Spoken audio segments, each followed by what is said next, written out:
Hello बच्चों, कैसे हैं आप लोग। उम्मीद है आप सभी लोग सुरक्षित होंगे और इस महामारी से बच रहे होंगे। चलिए आगे बढ़ते हैं बिना किसी देरी के, इस चैप्टर को आगे और बढ़ाते हैं।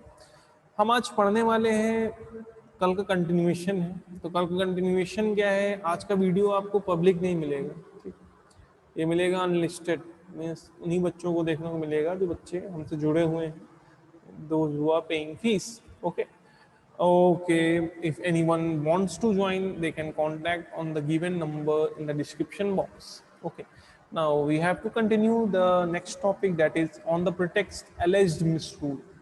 In 1856, 1856 में Lord Dalhousie annexed Awadh to the company's dominance. Lord Dalhousie ने क्या किया, अपने राज्य में किसको जोड़ दिया, अपने राज्य में इस भारत देश में ही वो राज्य वो कर रहे थे, उनने किसको जोड़ा अवध को, ठीक है, कंपनी के राज्य में जोड़ दिया। On the pretext of alleged misrule, उनका कहना था कि मिसरूल किया गया है, गवर्नमेंट ने ऐसा कुछ काम किया, अवध की वहां के राजा ने ऐसा कुछ काम किया जो कि अंग्रेजों के नियम के अनुसार गलत है, ठीक है। The annexation of Awadh was arbitrary as the British seemed to have broken their promise made to the ruling chief.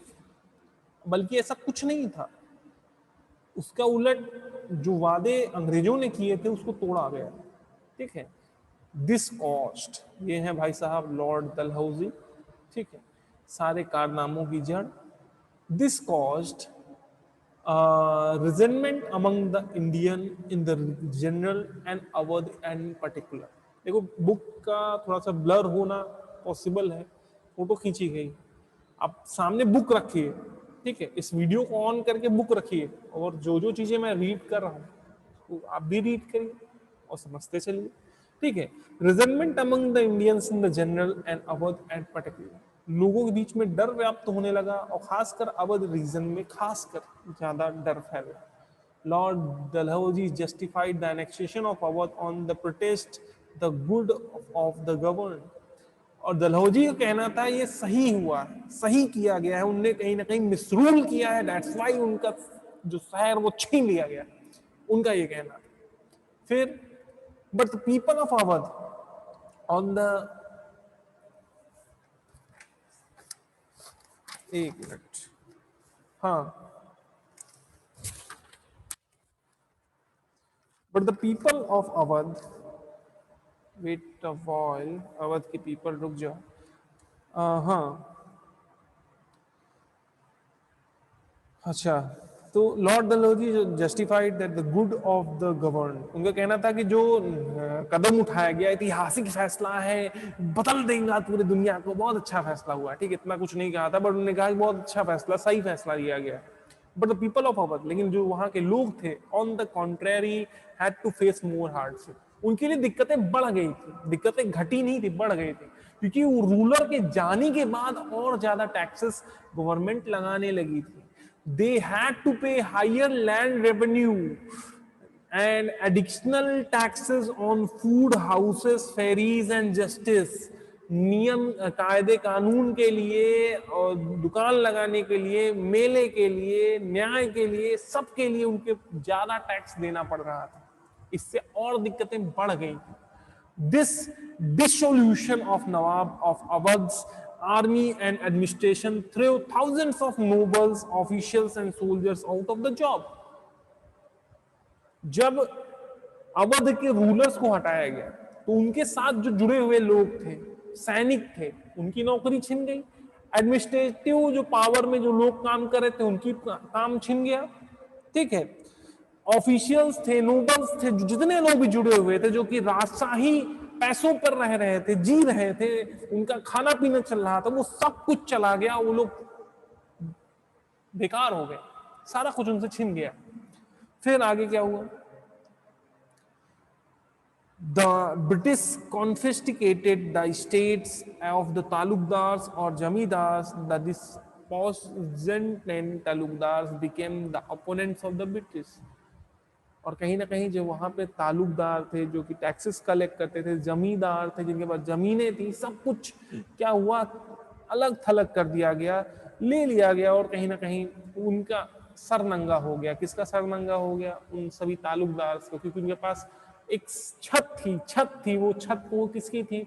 उन रूलर्स की थी, जिनके वजह से उनको पावर मिलता था, वो पैसे कलेक्ट कर पाते थे। और सारे ताल्लुकदार जमींदार किसके खिलाफ हो गए? अंग्रेजों के खिलाफ हो गए। The company sepoys of whom 75,000 were from Awadh were the worst affected. अब सीधी सी बात है, जो कंपनी के खुद के सैनिक थे, जिसमें से 75,000 सैनिक कहाँ के थे? एक अवध प्रांत के ही थे। एक बहुत बड़ा वो है, नंबर है, फिगर 75,000 सोल्जर्स। उन पे बहुत बुरा इफेक्ट पड़ा। क्यों पड़ा? क्योंकि उनके घर के लोग भी तो जमींदार और तालुकदार रहे होंगे, उनकी जमीनें चली गई, उनके साथ बुरा बर्ताव हुआ।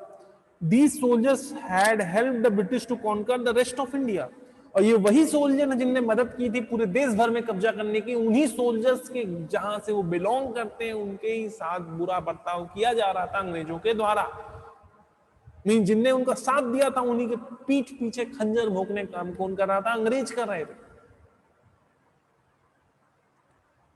But they did not like that their homeland should come under the foreign rule. वो भले ही दूसरे जगहों पे कब्जा करने के लिए मदद किए थे, लेकिन कहीं भी नहीं चाहते थे कि उनका खुद का राज्य जो है दूसरे देश से आए हुए लोगों के कब्जे में चला जाए। The annexation of Awadh also affect the soldiers' financial position. Awadh को छीनने की वजह से जो सोल्जर्स की फाइनेंशियल कंडीशन थी, आर्थिक हालत थी, वो भी बिगड़ी, वो भी हालात खराब हुए। They had to pay higher taxes on the land their families held in Awadh. उनके परिवारजन जो रह रहे थे अवध में, उनको जब टैक्स ज्यादा देना पड़ रहा था, तो जेब किससे जेब से जाएगा? सोल्जर के जेब से ही तो जाएगा। उनकी आर्थिक हालत खराब होगी ना। In fact, Awadh played a major role in the uprising of 1857. और यहां तक 1857 में जो अपराइजिंग हुआ था, जो विरोध हुआ था, उसमें बहुत बड़ा भूमिका किसकी थी? अंग्रेजों को भगा धूल चटाने में 1857 में सबसे बड़ी भूमिका थी अवध के सोल्जर की। Disrespect Son to the Bahadur Shah. Bahadur Shah को जो रिस्पेक्ट नहीं दी गई, डिसरिस्पेक्ट किया गया, बेइज्जती की गई, आइए उसके बारे में पढ़ते हैं। Bahadur Shah Zafar, the Mughal ruler, was under the protection of company and received a pension from British. बहादुर शाह जफर एक ऐसे राजा थे जो कि मुगल रूलर थे, आखिरी मुगल रूलर एक तरह से हम कह सकते हैं। उनके बच्चे डेथ हो गई थी, उन बच्चों की, जो कि अंग्रेजों के द्वारा दिए हुए पेंशन में जी रहे थे। ठीक है, क्योंकि उनने कौन सा एक पीछे रूल था, एक डॉक्ट्राइन ऑफ लेप्स, इसके पहले क्या था? कमेंट करिए, कमेंट, आई वांट कमेंट्स। क्या था? क्या था? देखिए जरा, क्या था? Subsidiary alliance. क्या है? Subsidiary alliance. एक तरह सब्सिडरी अलायंस के सहित वो अंग्रेजों के सरोकार पे जी रहे थे। In 1849, 1849 में Lord Dalhousie announced that the successor of Bahadur Shah Jafar would not be permitted to use the Red Fort as their palace. They were required to shift to a palace near Qutub मीनार।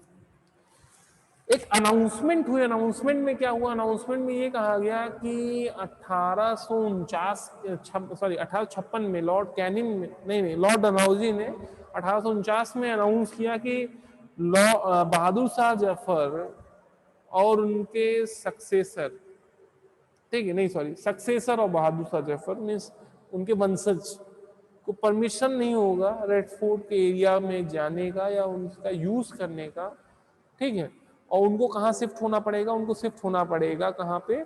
उनको shift होना पड़ेगा एक palace है जो कहाँ पे है? कुतुब मीनार के पास। ठीक है। In 1856, 1856 में Lord Canning announce that after the death of Bahadur Shah, his successor would not be allowed to use the imperial titles with the name, their name, and would be known as the mere princes.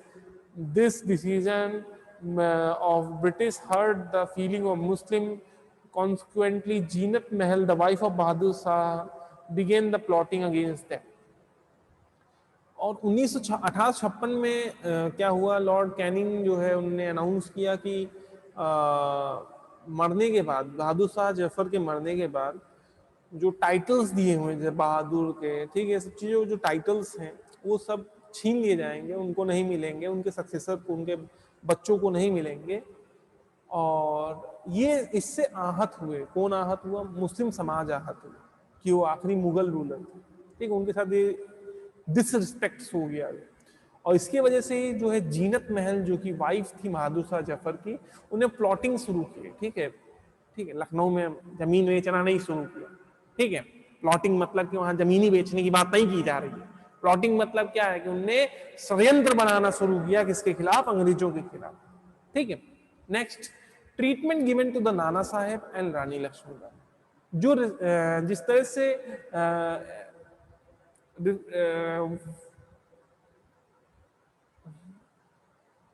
व्यवहार किया गया किसके साथ?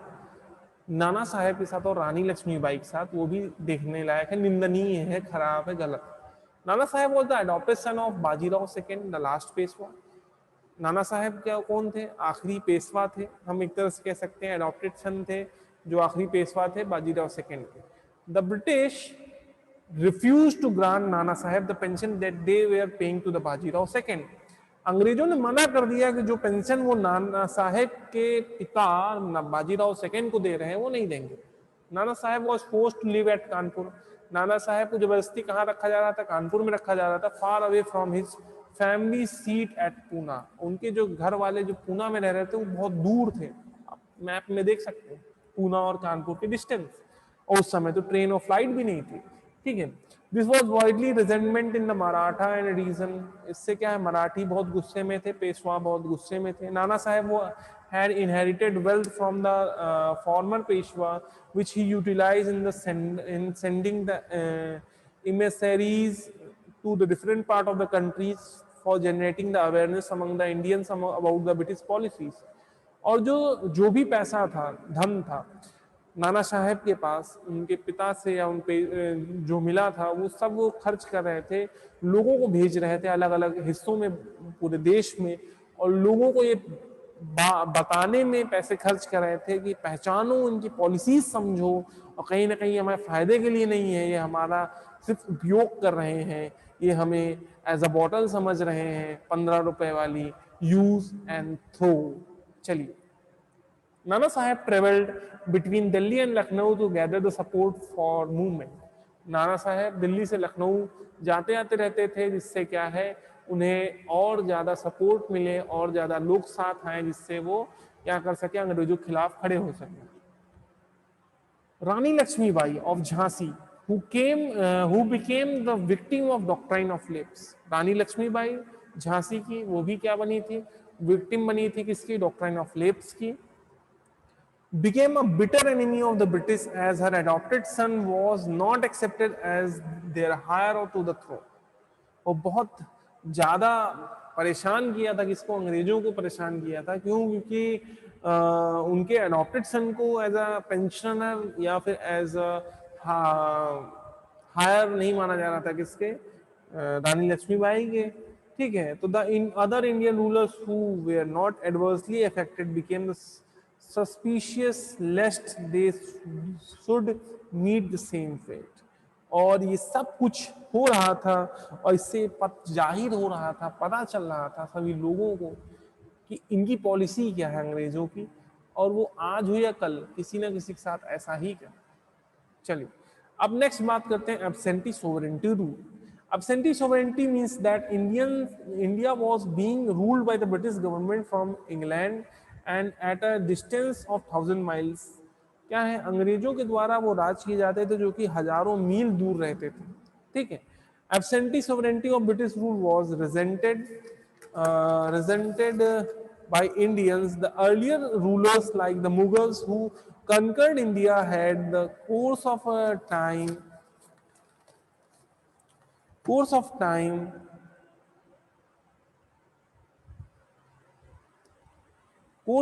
कहाँ गया? Course of time, या course of time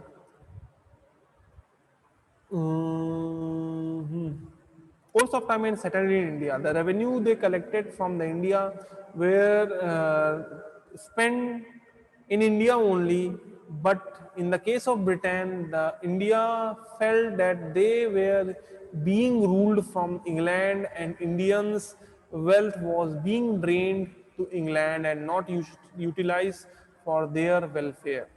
अब सीधी सी बात है, अभी तक क्या था, अभी तक था कि चाहे मुगल रहे हों, चाहे आर्यंस रहे हों, जो भी थे, मौर्यन, गुप्तन, जो भी एम्पायर थे, वो सब अगर यहाँ पे राज करते थे तो यहाँ से टैक्स कलेक्ट करके यहीं खर्च करते थे। अंग्रेजों के समय काल में ऐसा बिल्कुल नहीं था, ठीक है। उनके जो मेन रूलर्स थे वो कहाँ थे, हजारों मील दूर रहते थे, इंग्लैंड में रहते थे। तो यहां से जो रेवेन्यू कलेक्ट कर रहे थे उसे ले जाकर के वो वहां पे खर्च करते थे। कहां पर? वहां पे डेवलपमेंट करते। कहां डेवलपमेंट करते हैं? अंग्रेजों के यहाँ डेवलपमेंट करते। दैट्स वाई पूरी तरह से हमारी अर्थव्यवस्था चरमरा रही थी, टूट रही थी, नष्ट हो रही थी हमारे भारत की अर्थव्यवस्था, या हम कहें आर्थिक हालात। फिर social and religious causes. Social causes क्या है, रिलीजियस काजेस क्या है? The British government attempts in interference of social and religious life of Indians led to the whispered fear among the masses. सिर्फ और सिर्फ हमें ही नुकसान नहीं पहुंचाया, हमारे जो सोशल, देखिए कहीं ना कहीं थोड़ा सा वीडियो पॉज हो गया था, तो चलिए अभी फिर कंटिन्यूएशन देख लेते हैं कि सोशल रिलीजियस इंटरफेरेंस क्या है कि वो कहीं ना कहीं इंडिया के जो इंटरनल मैटर्स थे, रिलीजियस मैटर्स, उसमें भी इंटरफेयर करना शुरू किया, ठीक है। अगर कुछ अच्छा भी कर रहे हैं तो उसमें अगर आप सहमति नहीं लेंगे तो उससे अलग इम्पैक्ट पड़ता है। चलिए ये देखते हैं। Interference with the social customs. Some of the social reforms introduced by the British in India were aimed to improving the condition of people. However, while introducing such reforms, the feeling of the people were not taken in the consideration. कुछ ऐसे बदलाव भारत में लाए गए थे, भारत के धर्म में कुछ ऐसे बदलाव लाए गए थे जो कि वाकई में इम्प्रूवमेंट लाते हैं, बदलाव लाते हैं, लेकिन उसमें उस समय के रहने वाले लोगों की कोई भी भावनाओं को ना पूछा गया था, ना उनसे जानने की कोशिश की गई थी। डायरेक्टली तानाशाही समझो चाहे जो समझो, डायरेक्टली वो चेंजेस ला दिए गए थे। जैसे कि क्या, the result was the reform like abolition of sati. अब उसका कारण क्या हुआ? जैसे कुछ चेंजेस हुए, जैसे सती को प्रथा को खत्म किया गया 1829 में, इंट्रोडक्शन ऑफ विडो रिमैरेजेस, विधवा की दोबारा शादी कराना 1856 में, and the opening of the western education to the girls who are not welcome by the masses. और लड़कियों को भी वेस्टर्न एजुकेशन दिया जाए, पढ़ाया लिखाया जाए, उसको लोगों ने पसंद नहीं किया, सराहा नहीं। रीजन यही था। रीजन क्या था? रीजन ये था क्योंकि कहीं ना कहीं आपने लोगों को कंसिडरेशन में लिया ही नहीं। चलिए आगे बढ़ते हैं। चलिए, apprehensions about modern innovation. People were suspicious of the introduction of modern innovation like railways and telegraph. There were rumors that telegraph poles were erected to hang those who were against the British rule. और जो कुछ development थोड़ा बहुत हुए उसको लोग सही तरीके से ले नहीं रहे थे। शहर में रूमर फैल गया, जगहों पे रूमर फैल गया कि जो टेलीग्राफ के पोल लगाए जा रहे हैं वो इसलिए लगाए जा रहे हैं कि अगर कोई भी अंग्रेजों के खिलाफ गया उसको टांग दिया जाएगा, ठीक है। तो ये रूमर्स के क्या हो रहा था, लोग जो है वेलकम करने जा उसके और अपोज भी खड़े हो रहे थे और उसके खिलाफ जा रहे थे। चलिए नेक्स्ट बढ़ते हैं। फिर similarly, Orthodox Indian noted that in railway compartment of higher caste and lower caste were made to sit side by side. अब फिर ये भी एक सोच थी कि जो रेलवे कंपार्टमेंट बनाए जा रहे हैं इसलिए बनाए जा रहे हैं कि जो ऊंची जात का व्यक्ति है, जो नीची जात का व्यक्ति एक साथ बैठेगा, ठीक है। तो ये भी एक कारण बन गया, भाई ऊंची जात का हूं मैं, उनके साथ कैसे बैठूं, नीची जात का हूं मैं, उनके साथ कैसे बैठ पाऊंगा, ठीक है। तो ये भी जो एक सोच थी, एक र्यूमर आप कैसे तो फैला हुआ था, उससे क्या हुआ, उससे जो अच्छी चीजें थी उनकी भी वेलकम नहीं किया गया, उनकी आवभगत नहीं की गई। क्लियर? नेक्स्ट। फिर they believed that the British had introduced such practices to defy their caste and religion. और उनका मानना था कि ये सारी चीजें इसीलिए लाई गई थी इससे जो धर्म है, जात है, जो प्रथाएं चलती चली आ रही उनको सबको नष्ट करके खत्म कर दिया जाए, ठीक है। नेक्स्ट जो है आपका policy of racial discrimination. The British officer वे are rude and arrogant toward the Indian. ठीक है, इंडियन कलर कैसा माना जाता है? गेहुआ माना जाता है। I am also Indian. ठीक है, जरूरी नहीं आप गोरे हो तो इंडियन नहीं, वो डिपेंड करता है। वो एक पर्टिकुलर बायोलॉजी पढ़ोगे उसमें आपको बताया जाएगा, और वो हमारे कंट्रोल में नहीं है। तो अमूमन एकदम ब्लैक तो नहीं होते Indian, max most of Indian, मैं सबकी बात नहीं कर रहा। ठीक है, और यहाँ पे हल्का स्किन इस तरह डल शेप रहता है। अब हुआ क्या, खास क्या हुआ ये जानने की जरूरत। गोरे क्यों कहा जाता था? अंग्रेजों को गोरा इसीलिए कहा जाता है क्योंकि वो व्हाइट स्किन, वो क्या करते थे, सही तरीके से बिहेव नहीं करते थे। किनके साथ? इंडियन के साथ, क्योंकि हमारा स्किन डल था उनसे। They believed that they were superior to the Indian and followed a policy of contempt toward the Indian. They dubbed the Muslims as cruel and unfaithful. क्या है, वो इंडियंस के साथ बुरा बिहेव करते थे, बुरा रिएक्ट करते थे। क्यों करते थे? इसका कारण ये था, उनका कहना था कि इंडियंस क्या थे, डल इन कलर थे और वो सुपीरियर हैं। क्यों? क्योंकि वो गोरे हैं, हम सुपीरियर नहीं है। क्यों? क्योंकि हम डल इन शेप हैं। Some European officers ill-treated and insulted Indian, और कुछ यूरोपियन ऑफिसर्स उनको और आग में हवा दे देते थे। इंडियन सोल्जर्स को सही तरीके से बिहेव नहीं करते थे उनसे, और उनके साथ बुरा बर्ताव करते थे। चलिए आगे बढ़ते हैं। फिर such act of unjust discrimination alienated the British from that Indian masses। अब इसी सब चीजों के कारण, यही सब चीजों के कारण कहीं ना कहीं लोग मासेस में उठ खड़े हुए, किसके खिलाफ? अंग्रेजों के खिलाफ। Corruption of administration. अब करप्शन तो सुना सुना शब्द लग रहा है, आज भी लोग करप्शन करते हैं, घूसखोरी करते हैं, है ना वंशिका? समझ रहे हो जी? So sorry, in this class, Vaishali, and one more that is Mohit, and one more that is Sikha. Okay. चलिए, तो करप्शन तो सुना हुआ शब्द है, घूसखोरी। चलिए घूसखोरी को और अच्छे समझते हैं। The police and the petty officials were corrupted। कुछ ऑफिशियल्स, आज भी कुछ ऑफिशियल्स हैं करप्ट, सब नहीं। ठीक है, तो अंग्रेज जो थे और उनके ऑफिशियल्स थे, करप्शन करते थे। The rich got away with the crime but the common man was looted, oppressed and tortured. जो अमीर आदमी होता था पैसे देके बच जाता था, लेकिन जो गरीब आदमी होता था वो लूटा जाता था, उसे परेशान किया जाता था, टॉर्चर किया जाता था, और वो जो कुछ नहीं किया उसके बाद भी वो सजा झेलता। तो ये बहुत बुरा होता है। Next, operation of poor. ठीक है, चलिए यहाँ कोई डॉक्टर नहीं है, ऑपरेशन थिएटर नहीं खुला है, आइए देखते हैं किस तरह का ऑपरेशन की बात की जा रही है। The complex judicial system enabled the rich to oppress the poor. जो जुडिशियल सिस्टम था, इस तरह से, इस ढांचा बहुत अजीब तरह का था, जिसके कारण से जो गरीब आदमी था उसको दबाया जाता था, सप्रेस किया जाता था। Flogging, torture and imprisonment of cultivator for their inability to pay the arrear of the rent, land revenue and interest of the debt were quite common। उनको दबाया जाता था कि कहीं ना कहीं वो कर्ज नहीं दे पा रहे हैं, उन पैसे लौटा नहीं पा रहे हैं, और कई सारी चीजें नहीं कर पा रहे हैं। इस कारण से उन्हें सप्रेस किया जाता था, दबाया जाता था, और उनके साथ बुरा बर्ताव किया जाता था। ठीक है,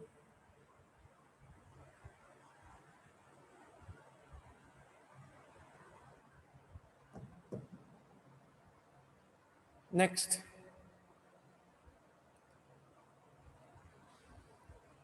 thus the growing poverty made the poor desperate and led them to join the great uprising in the hope of improving their lot। और इसी कारण से जब उन्हें दबाया जा रहा था तो कहीं ना कहीं वो भी चाहते थे कि कैसा समाज बने जिसमें उनको एक रिस्पेक्ट मिले, इक्वालिटी मिले, फ्रीडम मिले। इसीलिए वो जो अपराइजिंग हो रही थी, जो लोग विरोध में खड़े हो रहे थे, उनके साथ जुड़ते चले गए।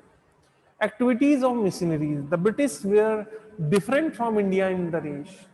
भारतीयों से अंग्रेज बिल्कुल अलग थे, चाहे कलर की बेसिस बात कर ले, चाहे सोच के बेसिस, रिलीजन की बात करें, धर्म के बात भी वो कर लें, एंड सेंटीमेंट और भावनाओं की बात करें। इन द 18th सेंचुरी, 18वीं शताब्दी, the British showed a friendly attitude toward the Indian religion. भारतीय धर्म के प्रति एक अच्छा बर्ताव करते हुए दिखे कौन? अंग्रेज। ठीक है, दे कब? 18वीं शताब्दी तक। They have no particular zeal for their own religion and company, even acted as a trustee of some Hindu temples. और उनको कोई ऐसी भावना उनके अंदर नहीं थी कि कहीं ना कहीं वो हमारे जो देश में रहने वाले मंदिर हैं या उसमें कोई अपना धर्म बढ़ाए या फिर यहाँ के धर्म को दबाए, ऐसा कुछ उनका सोच नहीं था या कर नहीं रहे थे, डजंट नो, बट ऐसा लिखा हुआ।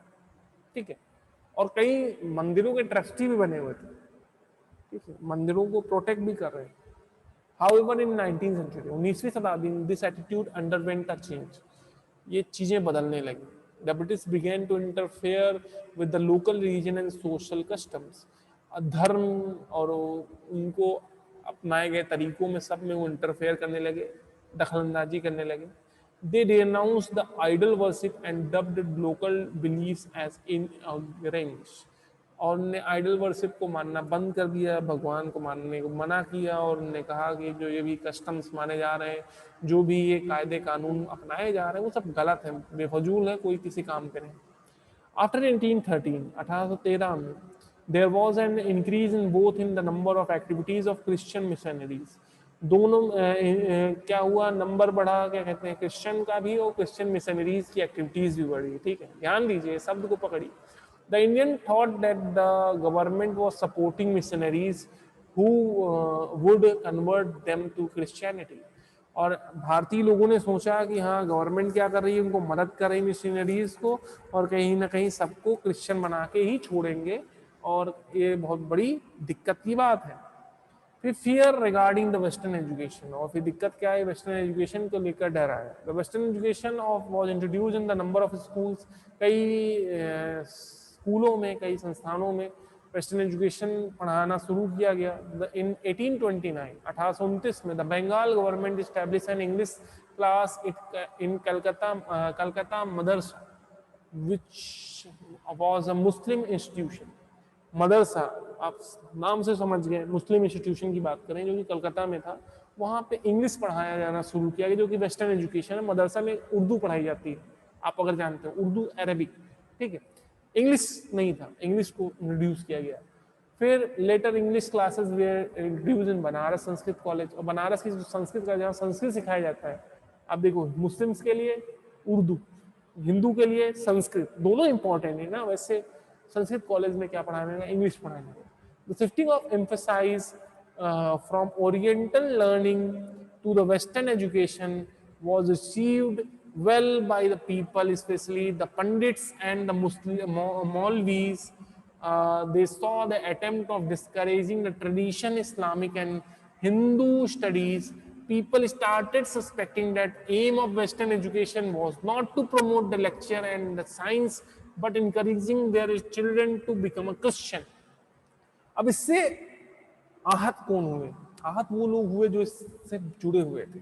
मौलवीज जो कि उर्दू पढ़ाते थे, अरबिक पढ़ाते थे, पंडित्स जो कि संस्कृत पढ़ाते थे, उनके ऊपर ये अटैक था।